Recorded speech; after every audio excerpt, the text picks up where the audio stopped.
सर्वं प्रपञ्चे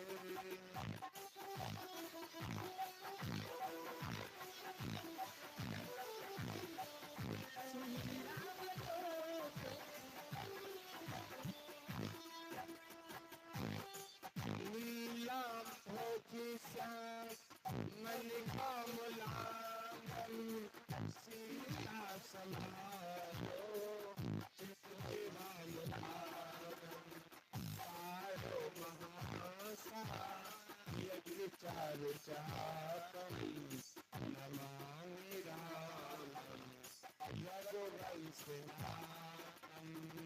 राम सिया राम सिया राम सिया राम सिया राम सिया राम सिया राम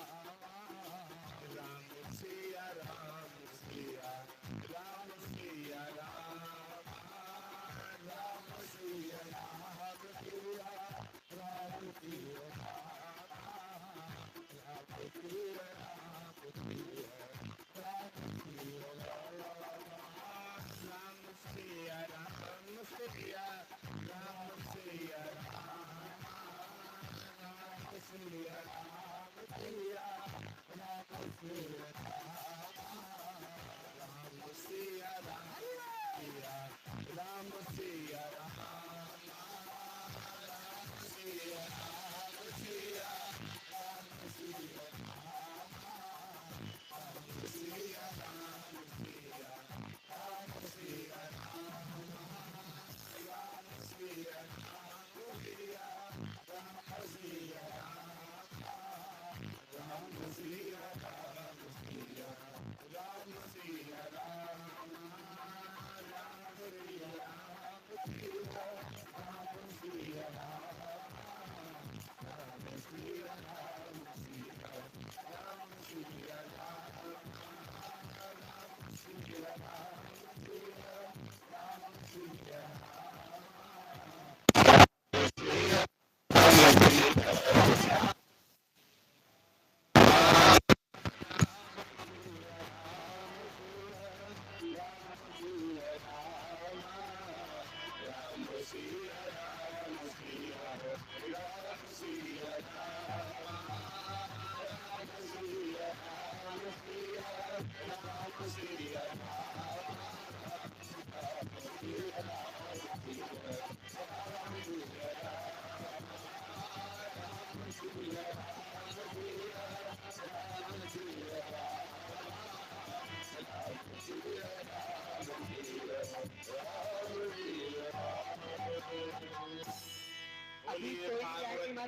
प्राण की जिन कन्याओं ने कलशवरी अभी कोई करना है।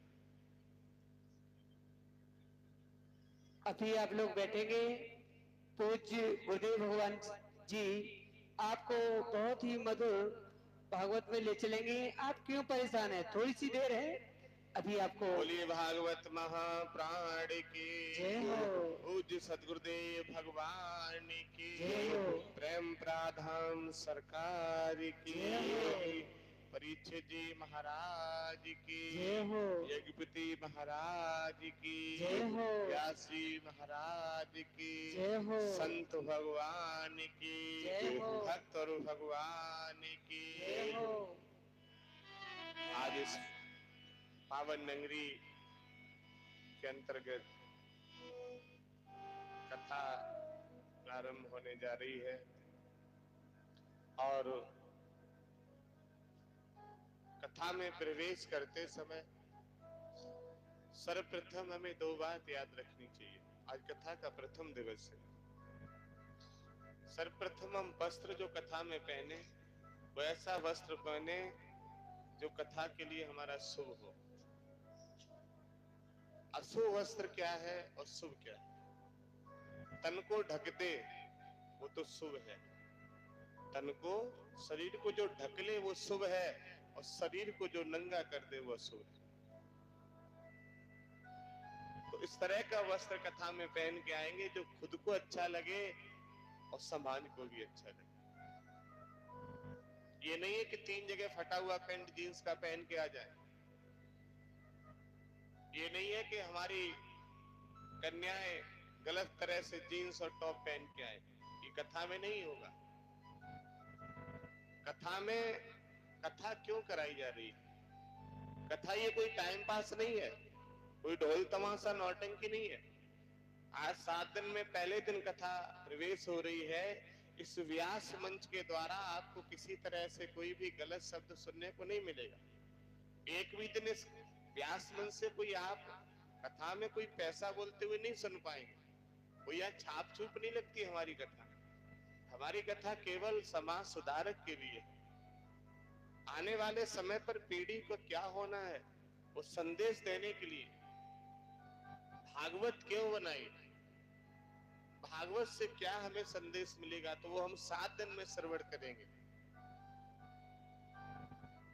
और 7 दिन में जब करेंगे, जब हम नित्य क्रिया अपनी समय से करके घर में जो भी काम है, खेती खलियान दुकान मकान नौकरी दफ्तर का, वो सारा काम करने के बाद जब पांडाल में आ जाएं और 12 से 5 तक हम समय पांडाल में दें, तब हमें सर्व सुख प्राप्त हो, कथा सर्व हमें प्राप्त हो जाए।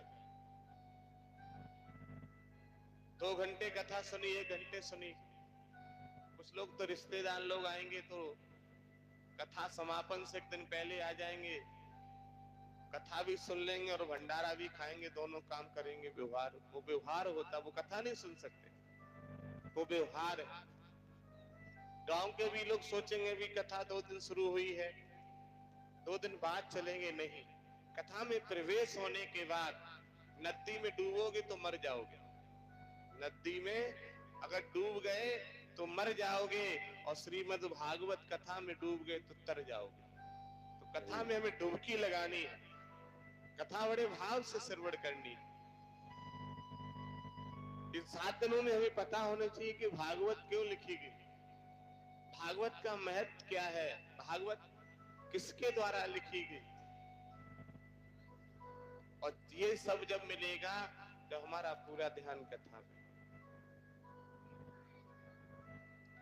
आज प्रथम दिवस था, तो प्रथम दिवस की वजह से और गर्मी बहुत थी, यज्ञ की सुबह तैयारी। इस समय पंडित जी से हमारा वार्तालाप हुआ तो बताया कि महाराज जी पूजन में काफी समय लग जाएगा, अब कलश बहुत है। कितने लोगों ने कलश उठाए, कितनी कन्याओं ने हाथ उठाए? अरे सब कलश ही वाले हैं। अरे साहब, मतलब जो हमने कलश 121 कन्याओं ने कलश उठाए। इस गांव को जो 121 कन्याओं ने कलश उठाए, मैं हृदय से सतगुरुदेव भगवान से प्रार्थना करता हूं कि जिन कन्याओं ने प्रेमपुरा धाम सरकार की कथा के कलश उठाए हैं, उनकी हर इच्छा पूर्ण हो और उन कन्याओं के जीवन में खुशहाली हमेशा बनी रहे। आने वाले समय खुशी हमेशा उनको प्राप्त हो। बोलिए सतगुरुदेव भगवान की जय हो। कथा पंडित जी से बात हुई तो पंडित जी ने बताया, तो हमने कहा थोड़ा मौसम देख लेना, ज्यादा तपन ना हो, नहीं तो कन्याओं के पैरों में बहुत दिक्कत होगी चलने में। तो हमने कहा फिर देख लेना, शाम के समय कलश यात्रा निकालना। काफी दूर कहां से कलश यात्रा हुई? अच्छा, आस में ही है। अच्छा, मंदिर से बहुत, हाँ वहाँ हमारा कार्यक्रम एक बार हो चुका है लालपुरी महाराज जी से। बहुत शुभ स्थान से कलश यात्रा हुई। तो अब भूख लग रही होगी है? कन्या हमारी और नन्ही नन्ही कन्या है, देखो छोटी छोटी बिटिया है, धन्य है। और 50-50 साल की डुकरियां घर में पड़ी होंगी, उनने खाया होगा और आराम से आराम कर रही होंगी, पैर पसार के। लली आएगी तो खुद खाई लेगी। देखो भाई लोग हमारे, कन्याओं ने तो, मैं अभी गाड़ी से जैसे आया तो मैंने कहा कन्याओं ने खुद ही पांडाल आधा फुल कर दिया, अब तो कथा में भीड़ होगी, बात की बात है। आज कथा में प्रवेश करते हैं, और प्रवेश करते समय 2 मिनट आप हम सभी मंगलाचरण करेंगे, उसके बाद कथा में प्रवेश करेंगे। बोलिए सतगुरुदेव भगवान की, भागवत महाप्राण की। तेरी सूरत ये दिल में बसी है, तेरी सूरत ये दिल में बसी है, क्या करेंगे ये मंदिर सिवाले। तेरी सूरत ये दिल में बसी है, क्या करेंगे ये मंदिर सिवाले। तेरी सूरत ये दिल में बसी है, क्या करेंगे ये मंदिर सिवाले। तेरी सूरत ये दिल में बसी है, क्या करेंगे ये मंदिर सिवाले। सिवाले क्या करेंगे ये मंदिर सिवाले, क्या करेंगे ये मंदिर सिवाले। खाक हो जाएंगे तेरे पल पल, खाक हो जाएंगे तेरे पल पल। तेरी चौखट पे है मरने वाले, खाक हो जाएंगे तेरे पल पल। तेरी चौखट पे है मरने वाले।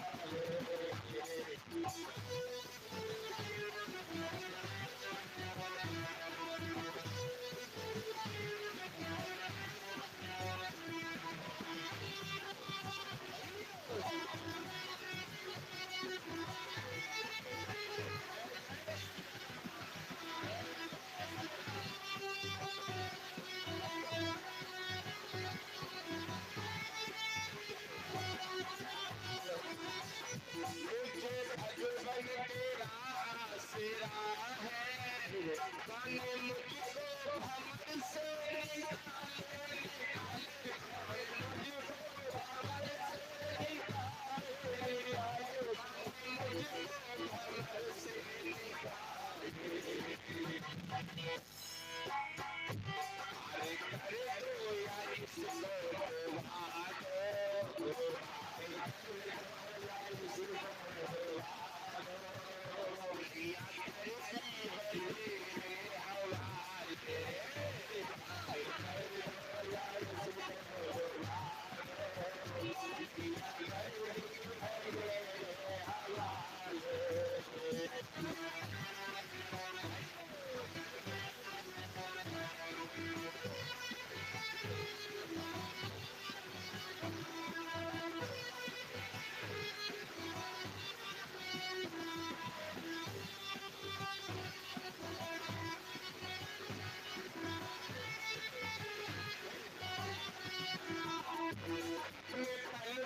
के सायरे में रखे ना, अपने दिल में तो मुझको बसाना।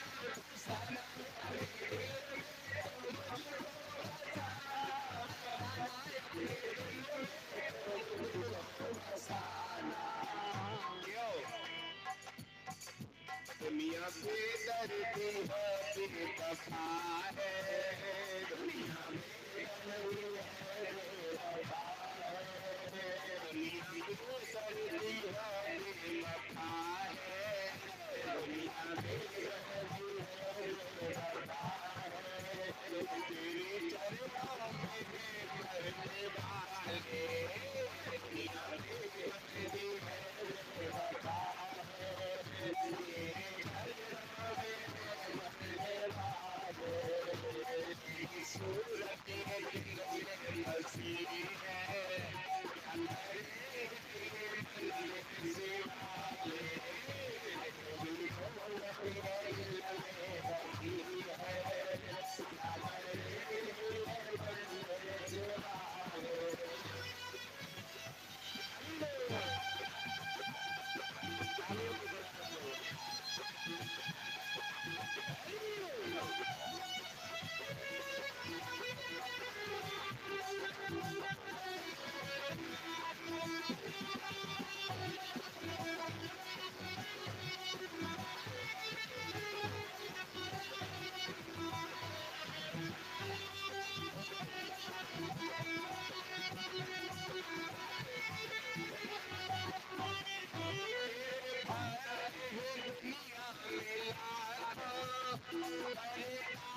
भगवान की बोलिए जय सदगुरुदेव हो। भगवान की जय हो। प्रेमपुरा धाम सरकार की जय हो। बालाजी मैया की जय। जगत जननी मैया की। आप सभी शांति से बैठे रहें और थोड़ी देर कथा में प्रवेश करा दें, उसके बाद फिर कथा आप सभी भक्त कल श्रवण करेंगे, ठीक है? क्यों भैया? अब ये मुझे बताओ, परीक्षित कौन बने? कौन परीक्षित बने? ये और यज्ञपति महाराज जी। आप परीक्षित हैं? तो यज्ञपति महाराज कहाँ है? कोई धर्मपत्नी कहाँ है? ये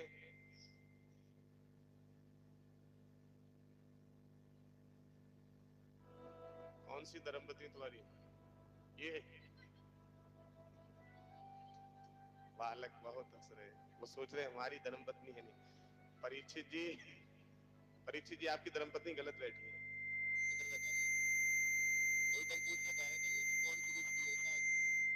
परीक्षित जी इधर बैठी है। आप इधर हो जाए, कोई मैया के इधर कर दे।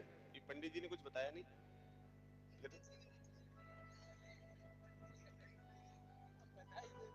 और बाकी सुनिए सभी, केवल यहाँ इस डोरी से आगे यज्ञपति और परीक्षित ही बैठेंगे। आप सब उठ जाइए, सारे लोग उठ जाइए।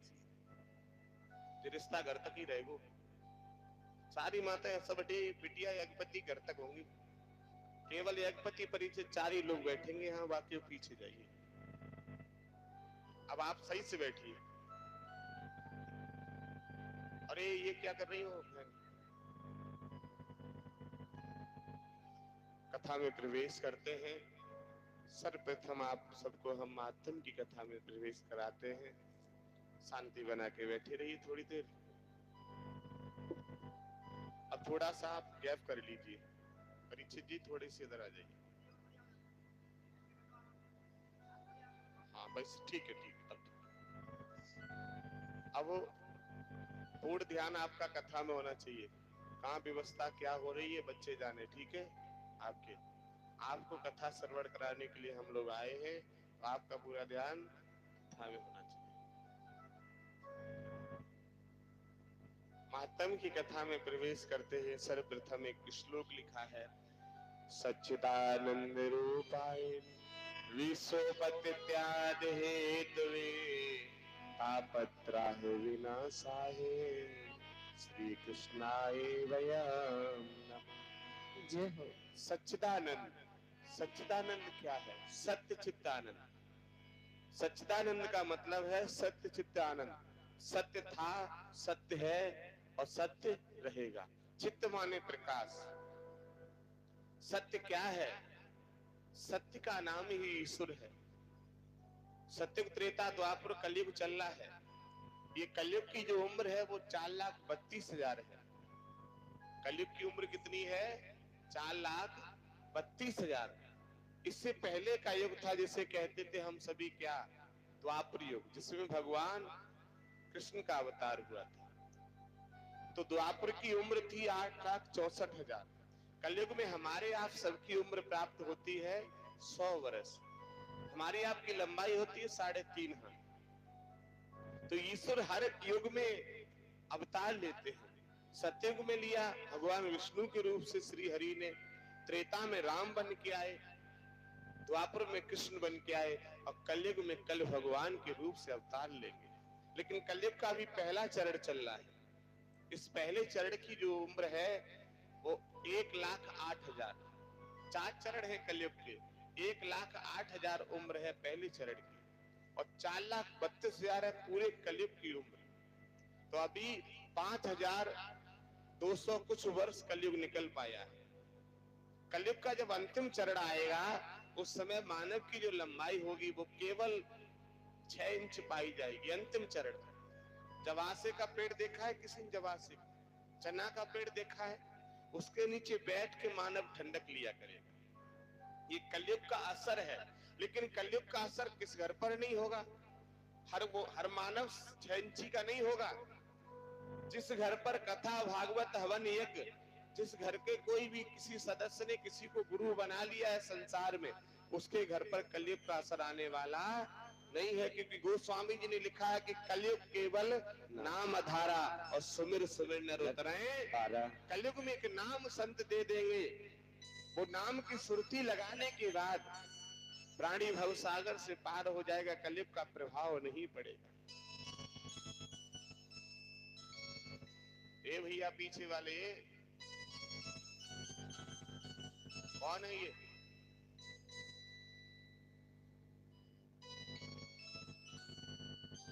कथा में आए तो कथा की तरह बैठे ना, 1 मिनट नहीं लगेगी यहाँ से भगाने में तुम्हें। जितने भी आए अभी शाम का समय, तो ये मत सोचना महाराज जी देख नहीं पाएंगे। शांति से बैठना या कथा श्रवण करने आए, क्योंकि हम कोई पैसा कमाऊ वाले महात्मा नहीं जो और बताते। 7 दिन तक कथा चलेगी, कथा श्रवण करना अच्छे से। ये गमारों की पहचान यहाँ ना दिखाए, बुद्धिमान वही बने अपने घर पर। बोलिए सद्गुरुदेव भगवान की। तो हम और आप सभी जिस युग में अभी है, इस युग में भगवान का अवतार अभी नहीं हुआ है। कलयुग का असर चढ़ रहा है, कलयुग अपना प्रकोप दिखा रहा है।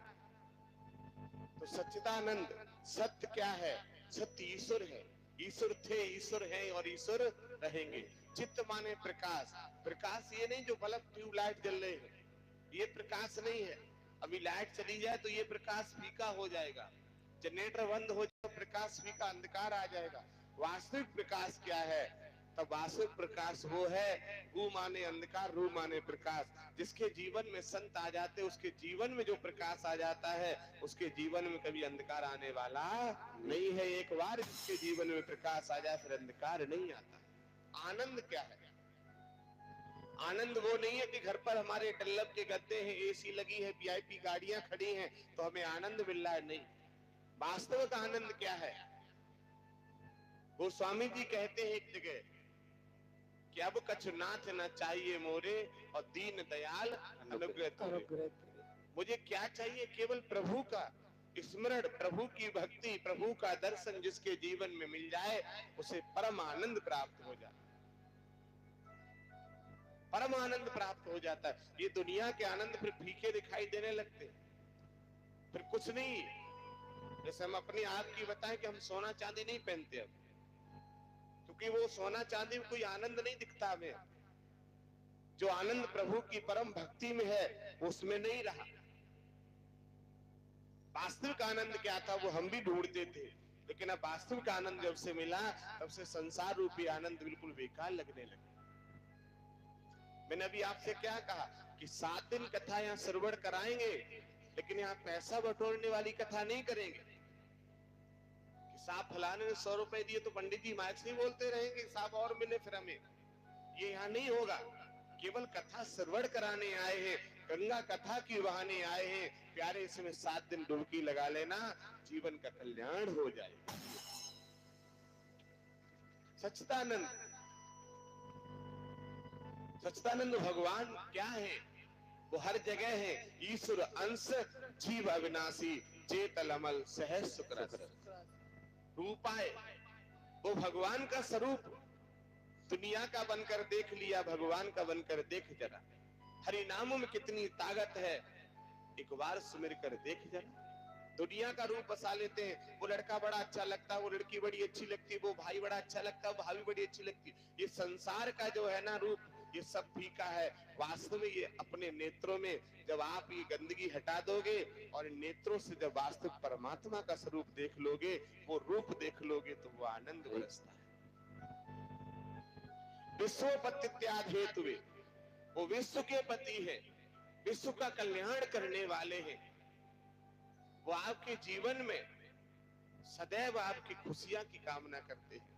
तापत्रय विनाशाय, जब आप उनकी तपस्या में लीन हो जाएंगे, आप तब करेंगे तो बड़े से बड़े विकार का विनाश हो जाएगा, बड़े से बड़े हमारे गलत काम का विनाश हो जाएगा। हमारे जीवन में कोई गंदगी नहीं रहेगी, उसका सब विनाश हो जाएगा। ये कब? सबसे पहले हमारे अंदर परमात्मा का वो स्वरूप बसे, परमात्मा का वो स्वरूप बसे आए। जब स्वरूप कब बसेगा? सत्य होगा, और जब सत्य होगा तो चित्त माने प्रकाश अंदर आ जाएगा, और प्रकाश अंदर आएगा तो परम आनंद मिल जाएगा। ये सब कब मिलेंगे? जब पहले सत्य होगा। और जब सत्य नहीं है, वहां इधर से इधर करो, इधर से इधर करो, वहीं के वहीं रहना है। जब आप भक्ति का नशा चढ़ा लोगे, संसार का नशा नहीं चढ़ेगा। फिर जाम पर जाम को पीने से क्या फायदा, शाम को पियोगे सुबह उतर जाएगी। पीना ही चाहते तो भक्ति का प्याला पी लो, सारी जिंदगी खुशियों में गुजर जाए। लोग कहते हैं हम शराब पी लेते हैं, तुम्हारे बाप मर गए पी के, तुम्हारे बाबा मर गए पी के, तुम भी पी के मर जाओगे, वो वहीं की वहीं रहेगी, उसे कोई पी नहीं पाया आते। जब मानते कि पी लेते तो ठेका पूरी पी जाते, ठेका ही बंद हो जाता तुम्हारे पीने के बाद। तो जानते पी लेते, वो तुम्हें पी रही है, तुम उससे क्या पी लोगे, क्या पी सकते उसको? वो जान कितने लोगों को पी गई, अरबों खरबों लोगों को पी के चली गई, वो वहीं की वहीं है साहब। तुम उसे पी के सिखा रहे कि हम पी लेंगे, तुम क्या पी लोगे?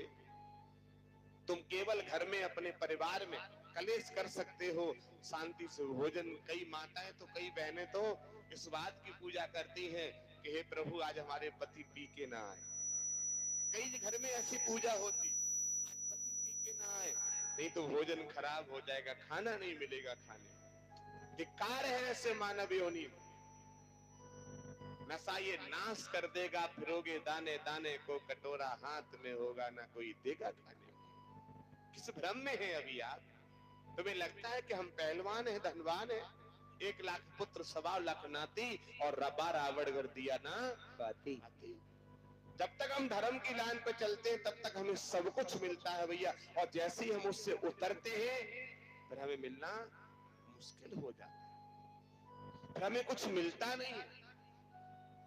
गाड़ी जब तक रोड पर चलती है तब तक गाड़ी हमारी बची है, हमारी गाड़ी सेफ है, हम भी सेफ हैं। और जैसी गाड़ी अचानक से डिसबैलेंस होकर रोड से नीचे गिरती है, फिर ना गाड़ी सेफ है और ना ही हम सेफ है। हमारी जीवन रूपी जो गाड़ी परमात्मा ने भेजी है, इसमें सब कुछ दिया है, हार्डवाश का बंडल बना के भेजा है, लेकिन जब तक हम मार्ग पर रहेंगे तब तक चलेगी गाड़ी से।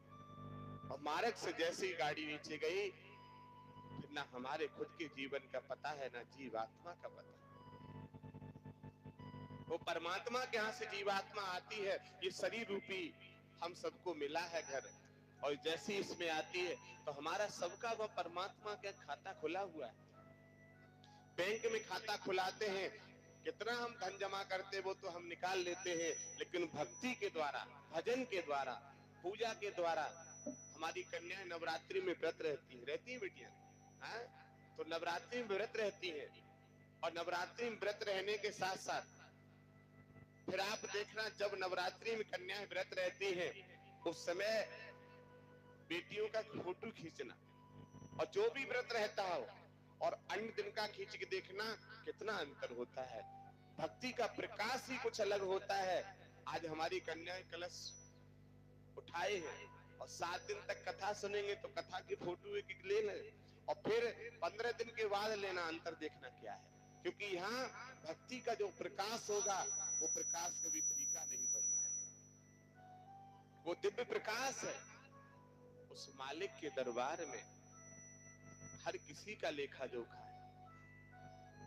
इसलिए कथा श्रवण करते समय हमें सबसे पहले ये याद रखना है कि हम वस्त्र कैसे पहन के आएंगे, और हमें कथा में शांति से बैठना है, शांति से बैठना। कथा में किसी से डरना नहीं है। यहाँ ये मत सोचना कि हम किसी डर की वजह से बैठेंगे। इस भूतल पर ना कोई गुंडा था, ना बदमाश था, ना है। बड़े बड़े बदमाशों पर, बड़े बड़े बदमाशों के घरों पर बिल्डोजर चल रहा है। इस समय सनातन चारों तरफ फैला हुआ है, और घर घर में राम और कृष्ण की पूजा हो रही है, घर घर में श्रीमद् भागवत का पाठ हो रहा है। और ज्यादा कोई करता है तो लखनऊ में बाबा जी बैठे, तुरंत बिल्डोजर चलवा देते। हम और आप तो हिंदू हैं, हम और आप अगर ये जय जय सिया राम, राधे श्याम सीताराम कह रहे हैं तो कोई बड़ी बात नहीं। वो सफेद टुपिया वाले तक तो चिल्ला रहे हैं, आपको गर्व होना चाहिए कि हम तो कह रहे हैं, तो कोई बड़ी बात नहीं साहब। अब वो नहीं कह रहे हैं, वो बिल्डोजर चलवा रहा है, वो कहलवा रहा है साहब। हैं? ये लाइव कथा चल रही, पूरा विश्व भारत सुन रहा है, पूरा विश्व भारत। लोग पता नहीं दो घूंट अगर शराब डाल ले तो अपने आप को वो पता नहीं क्या समझने लगते हैं। तुम्हें ये नहीं पता है कि 2 घूंट शराब तुम्हें उस रोड पे पहुंचा देगी जहां तुमने सोचा नहीं था। और अगर तुम 2 शब्द अगर हरि नाम के सुन लोगे तो तुम्हें वहां पहुंचा देगी जहां तुमने सोचा नहीं था। साहब सब कुछ मिल जाएगा। हरि नाम में इतनी ताकत है, इतनी ताकत है। दुनिया का बन कर देख लिया, मोहन का बन कर देख जरा। दुनिया का बन कर देख लिया, मोहन का बन कर देख जरा। दुनिया का बन कर देख लिया, मोहन का बन कर देख जरा। दुनिया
Hare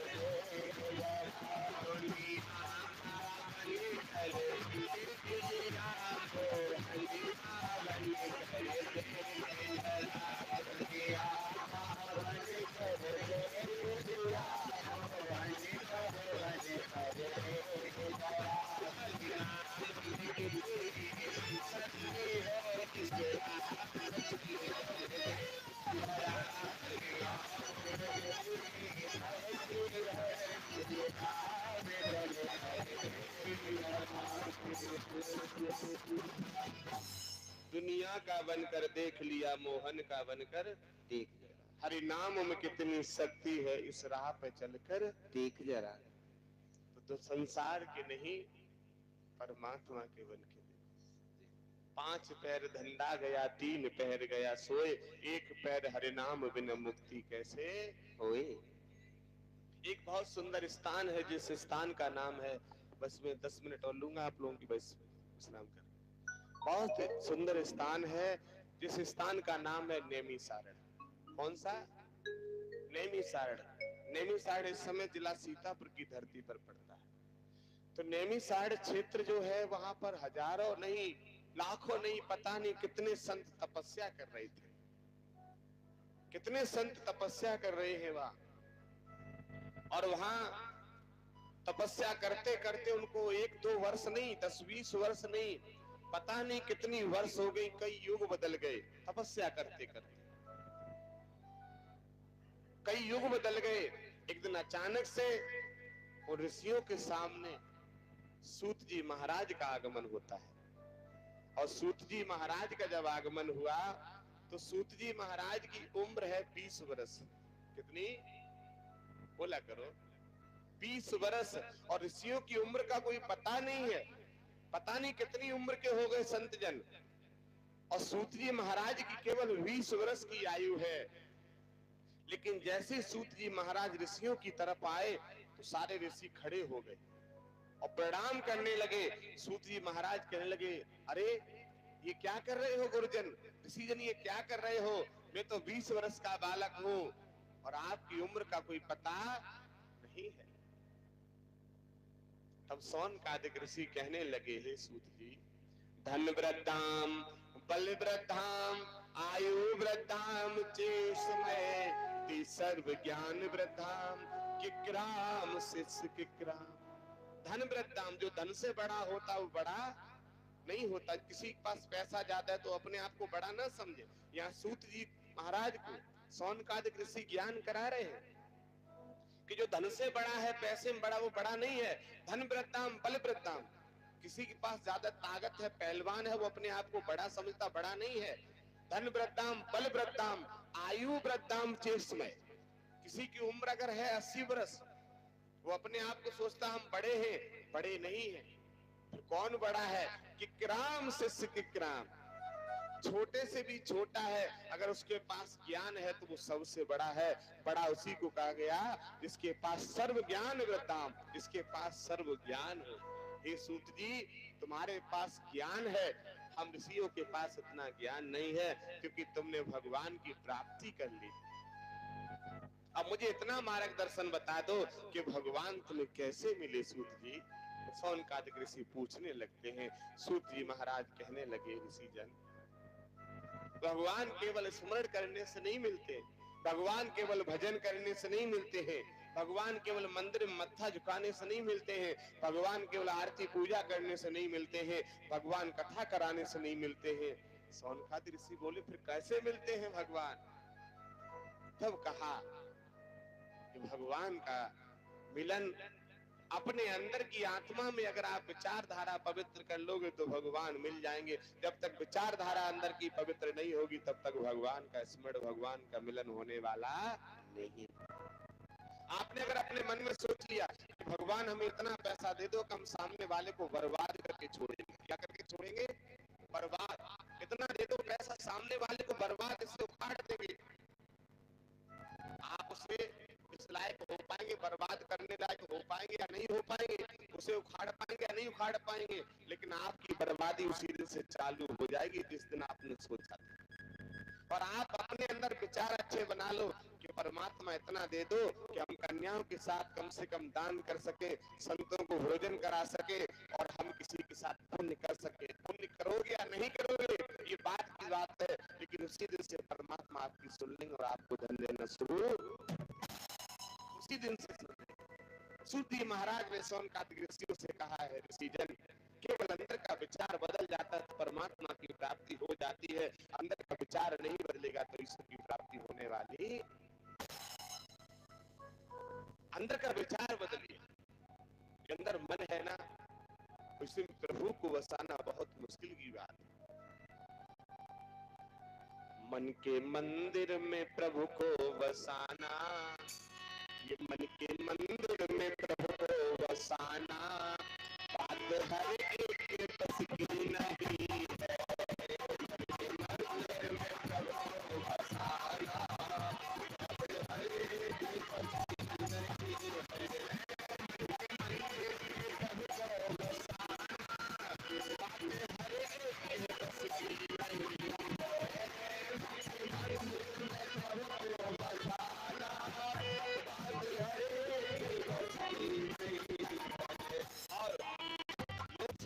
मन के मंदिर में भगवान बस जाएंगे, मिल जाएंगे, नहीं। खेलना पड़ता है जिंदगी से, खेलना पड़ता है जिंदगी से, अकेली सस्ती नहीं है। खेलना पड़ता है जिंदगी से, अकेली सस्ती नहीं है।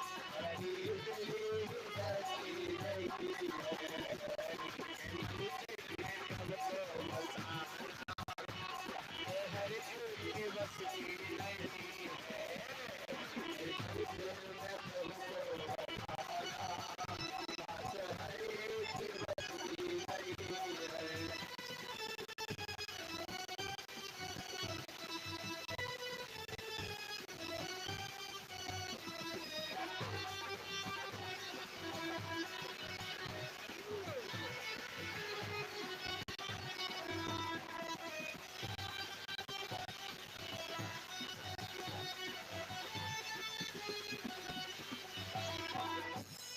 मीरा ने मोहन को डाला, उसको पीना पड़ा विष का प्याला, उसको पीना पड़ा विष का प्याला। जब तलक ममता है जिंदगी से, जब तलक ममता है जिंदगी से, उसकी रहमत बरसती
राम के नाम के ज्योति बहाने, राम के ज्योति बहाने, उनको नाम मिले राम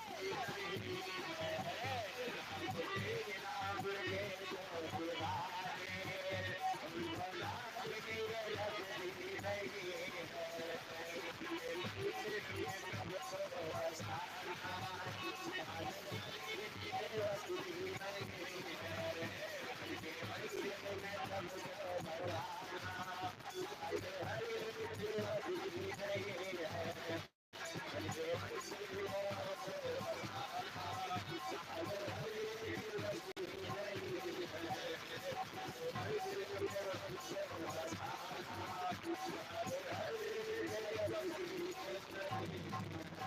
बोली भागवत महाप्राण की। के मंदिर में प्रभु को वसाना बात हर एक के बस की, खेलना पड़ता है जिंदगी से, भक्ति इतनी भी सस्ती नहीं है।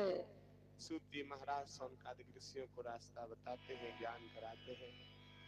इससे आगे की कथा आप लोग कल श्रवण करेंगे, क्योंकि कन्याएं हमारी बार बार कुछ कन्या उठती हैं, बैठ जाती हैं, सोचती चले। कल कथा का समय जो है, कथा का समय परीक्षित जी क्या रखा जाए बताइए। हाँ?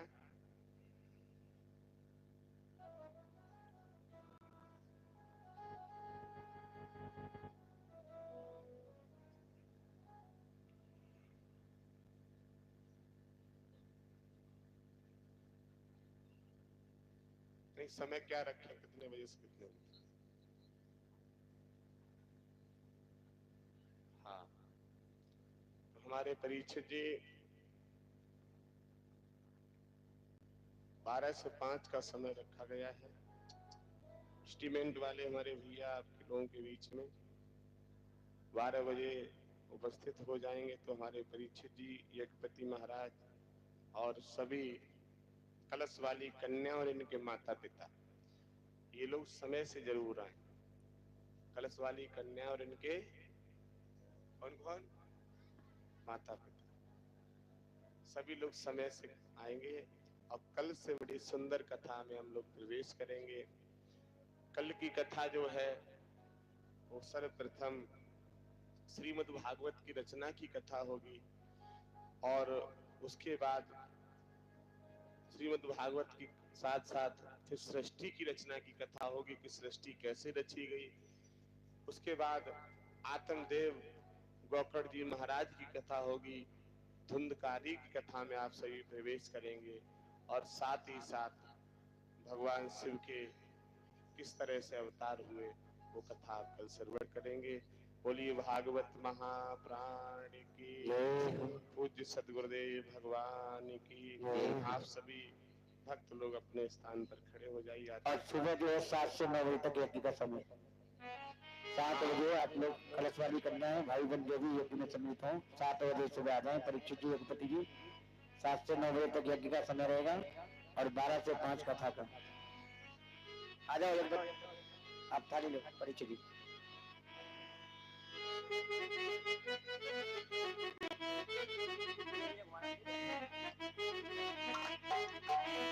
यज्ञ का समय जो पंडित जी ने बताया है उसको सभी विशेष ध्यान से सुन ले, और समय से यज्ञ में आप लोग भाग लेना, क्योंकि सुबह समय से आप आएंगे तभी यज्ञ में भाग लेंगे। 7 दिन तक अपना कार्यभार समय से करते रहना। आप सभी प्रेम पूर्वक हाथ जोड़ लीजिए, आरती कर लीजिए। श्री भागवत भगवान की है आरती, पापियों को पाप से है आरती। श्री भागवत भगवान की है आरती, पापियों को पाप से है आरती। श्री भागवत भगवान की है आरती, पापियों को पाप से है आरती। श्री भागवत भगवान की है आरती, पापियों को पाप से है आरती। ये अमर रस्सी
Hare